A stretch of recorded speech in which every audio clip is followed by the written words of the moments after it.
Welcome to the Salmon Runs YouTube. Enjoy the video.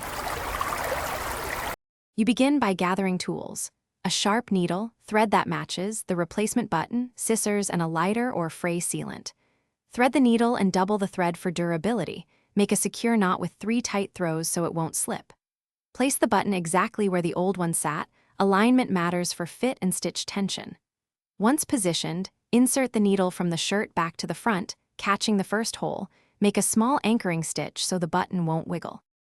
You continue by stitching through the button holes multiple times, typically 6 to 8 passes, to build strength.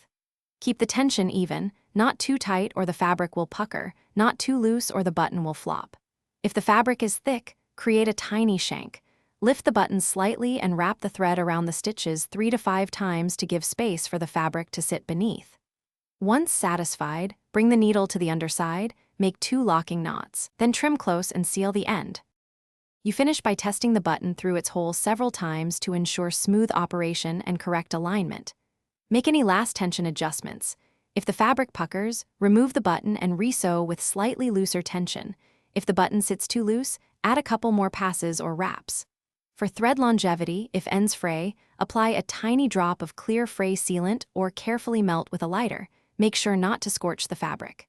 Finally, trim any stray fibers and inspect. Thanks for watching. Consider subscribing if we helped you.